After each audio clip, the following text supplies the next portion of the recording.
Guys 2020 பார்த்தீங்கன்னா, ஓமை கடவுளேன்னு ஒரு பிளாக் பஸ்டர் ஹிட் குடுத்த டைரக்டர் தான் நம்ம அஸ்வத் மாரிமுத்து. அதுக்கப்புறம் அவரு என்ன பண்ணாரு பார்த்தீங்கன்னா, படமே குடுக்காம தெலுங்குல அதே படத்த போய் ரீமேக் பண்ண போயிட்டாரு. இவரு பார்த்தீங்கன்னா, இவரு காலேஜ்ல அவர் ஜூனியர் ஒருத்தர நிக்க வச்சு ஒரு ஷாட் எடுத்திருப்பாரு. அவருக்கே தெரியாது ஃபியூச்சர்ல அவர வச்சு படமே பண்ண போறோம்னு. இவரோட படம் நல்லாவே இருக்கும். நல்லாவே இல்லனாலும் அட்லீஸ்ட் ஆவரேஜாவது இருக்கும். ஏன் இப்படி சொல்றேன்னு பார்த்தீங்கன்னா, இவரு ஒரு ஸ்கிரிப்ட் இத கிட்டத்தட்ட 1 1/2 2 வருஷத்துக்கு மேல எடுத்துப்பாரு.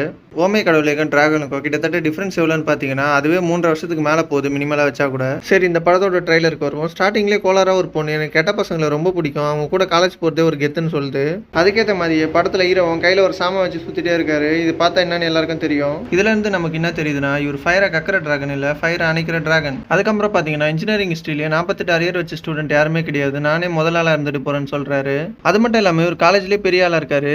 என்ன இருந்து என்ன பிரயோஜனம், பொருளே துணுக்கு பொருளாலேயே அழிவுன்ற மாதிரி அவர் பொருளே அவருக்கு ஆபத்தா வருது. என்னதான் இருக்கட்டும் போங்க, நம்ம டிராகனை பாத்தீங்கன்னா காலேஜோட டிவிலேயே போட்டு காட்டுறாங்க. இந்த மாதிரி இருக்கிறவங்களாம் உருப்படவே முடியாதுன்றத காட்ட. மற்ற படத்துல வர மாதிரி பையனை ரொம்ப நம்புற அப்பா அம்மா உருப்படாம சுத்தும் போதெல்லாம் கூட ஜாலியா கம்பெனி கொடுத்துட்டு இப்போ கல்யாணம் பண்ணும்போது நீ செட் ஆக மாட்டேன்னு கைட்டி விடுற ஹீரோயின் இன்னொரு ஹீரோயினும் இந்த படத்துல இருக்காங்க.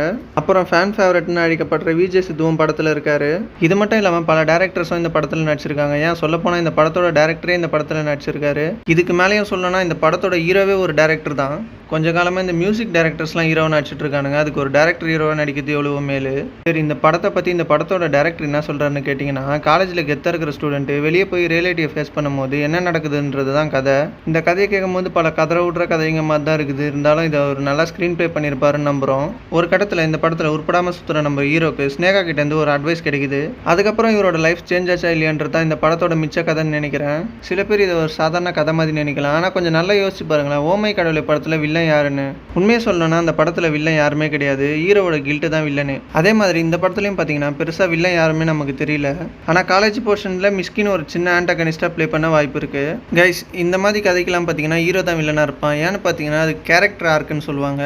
ஹீரோ ஒரு மிஸ்பிலிப் வச்சிருப்பான். அதை தாண்டி வெளியே வந்தானா இல்லையான்றது தான் பெரும்பாலும் இந்த கதையா இருக்கும். இது மட்டும் இல்லாம ஃபிளாட் ஆர்க்குன்னு ஒன்று இருக்கு. அதுதான் இந்த தமிழ் சினிமா யூஸ் பண்ற ரொம்ப நாள் இருக்கிற டெம்ப்ளேட்டு. இந்த ஆர்க்கில் பாத்தீங்கன்னா ஹீரோ எப்பவுமே நல்லவர், கடைசியா வில்லனா போட்டு தள்ளிடுவாரு.